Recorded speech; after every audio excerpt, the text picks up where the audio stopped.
Olá, guerreiros e guerreiras, bem-vindos. Há muito tempo que não passo por aqui, mas vamos ter que mudar isso este ano. Vou ver se consigo colocar um vídeo por semana novamente aqui neste espaço, sobre vários temas pedidos e alguns que tenho aqui em carteira. E hoje venho responder a algumas questões que têm colocado nos comentários sobre as escolas e como é que podemos escolher as escolas ou os colégios para os nossos filhos. Venham comigo.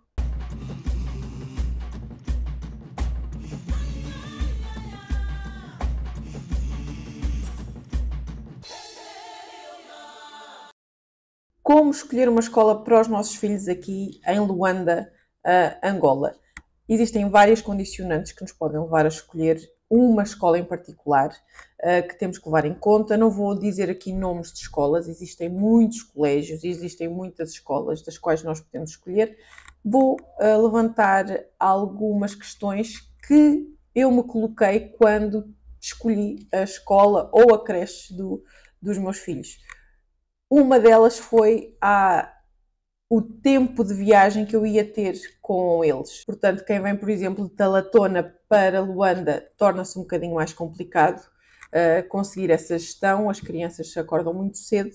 Pronto, este é um dos pontos que temos que ter em conta, porque, tadinhos dos miúdos, de manhã eles vêm tão ensonados que quase é um crime, entre aspas, trazê-los de manhã, mas dependendo da escola, porque há várias condicionantes que nos fazem escolher determinada escola, esta também é um aspecto a ter em conta quando nós escolhemos.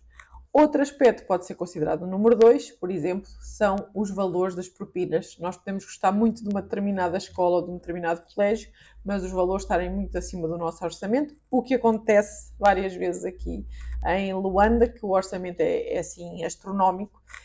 Tem que ver, nomeadamente dentro da lógica de funcionamento da escola, o que é que eles cobram, porque, por exemplo, há escolas que cobram inscrição, há escolas que cobram joia, há escolas que, para além da mensalidade, depois existe a mensalidade, depois tem o ato de inscrição, depois há escolas que também cobram uma, chama-se joia, não sei o que é que isso significa.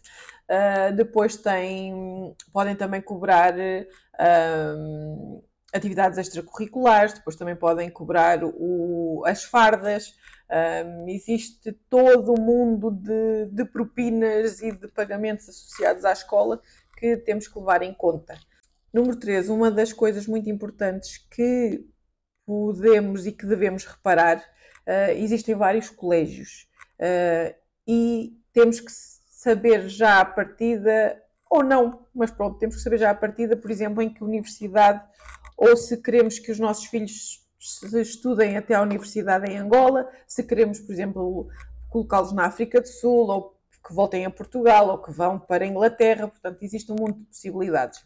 Logo, temos que escolher, por exemplo, se é uma escola francesa, uma escola inglesa, se é uma escola portuguesa, se é uma escola de ensino português, se é uma escola de ensino inglês, para tentarmos encaminhar os miúdos depois já para com aquela visão de que no 12º eles podem optar, quer ficar por Luanda, quer ir para o estrangeiro para concluírem os estudos. Se, por exemplo, forem para um país que tenha como língua o inglês, optar por ou por reforço do inglês ou optar por uma escola inglesa que também existe em Luanda.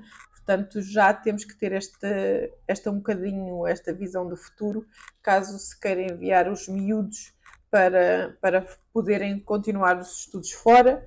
E aí também é uma das condicionantes que temos que ter em conta quando escolhemos a escola dos nossos miúdos. Relativamente também à lógica de funcionamento das escolas, há escolas que, por exemplo, ou colégios que têm só da primeira à quarta classe, da primeiro ao sexto. Temos que ter em conta, lá está, o desenvolvimento dos nossos filhos, porque há escolas que estão limitadas, por exemplo, em casos de reconhecimento da própria escola ao nível, por exemplo, do Ministério da Educação de Portugal.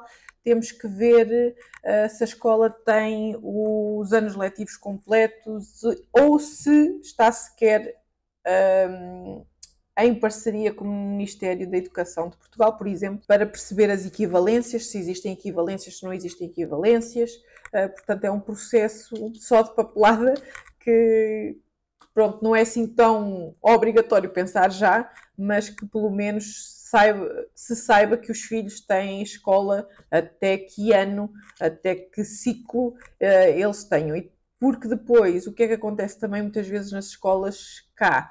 Este reconhecimento por exemplo, que eu conheço mais do Estado português, pode cair em determinados anos. Por exemplo, se uma escola se candidata que tenha parceria com o Estado português, em que o ensino português é reconhecido pelo Estado português, eles têm, não sei como é que funcionam propriamente, quem sabe melhor pode deixar aqui nos comentários, mas conheço escolas em que, por exemplo, estavam a candidatar-se ou tinham o reconhecimento das equivalências com o Estado português, mas depois perderam, por exemplo, 10º, 11º e 12º, portanto os miúdos que lá estavam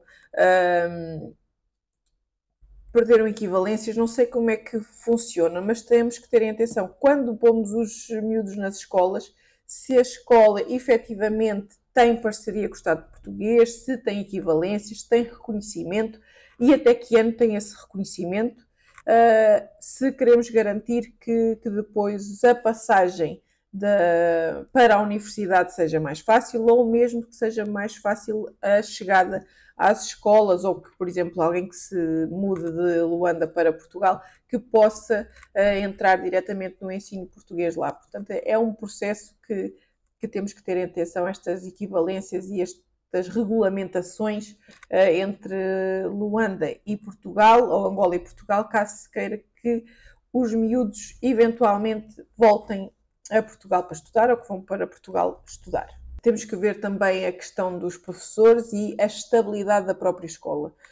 Há muitas escolas que têm professores expatriados, em que a flutuação dos professores é bastante grande, existem mudanças frequentes de professores e então aí é importante nos grupos do Facebook, Instagram, questionar até que ponto a escola é estável ao nível dos professores para que os miúdos não percam com isso e não percam pelo facto de que os professores estão sempre a mudar e que é extremamente complicado para as crianças estarem pelo menos nestes blocos, por exemplo, da primeira à quarta classe, em que são as estruturas base, se existem muitas mudanças de professores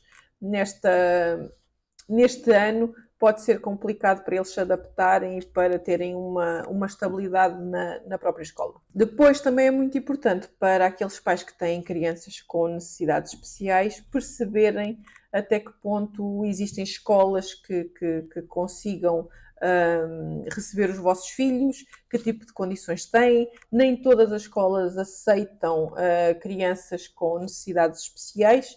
É extremamente complicado para os pais que têm os filhos com necessidades de cuidados com direcionamento mais específico, terem, por exemplo, escolas que os aceitem.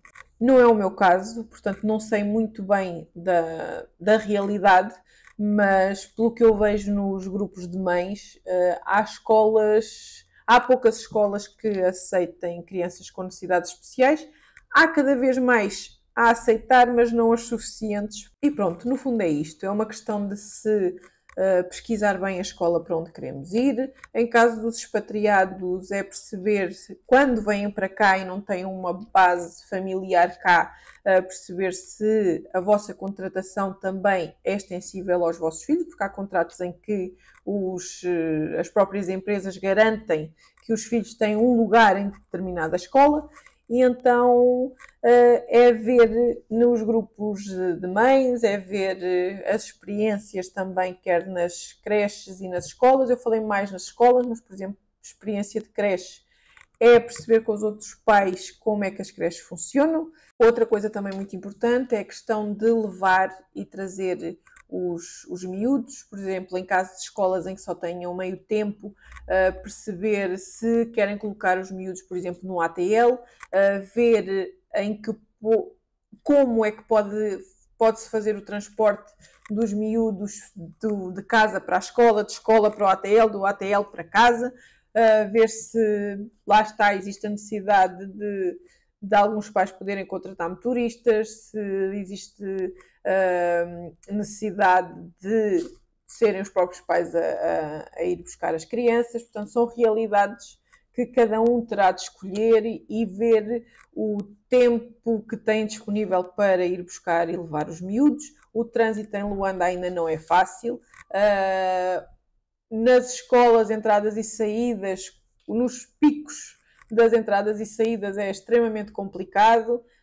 Para quem tem mais de um filho também é extremamente complicado. Portanto, é ver se estas questões, vamos resumir, portanto, é os tempos de transporte, por exemplo, a segurança da escola, se deixam entrar, se não deixam entrar pessoas estranhas ao recinto, é a questão dos valores que estamos dispostos a pagar ou não por um determinado colégio ou uma determinada escola.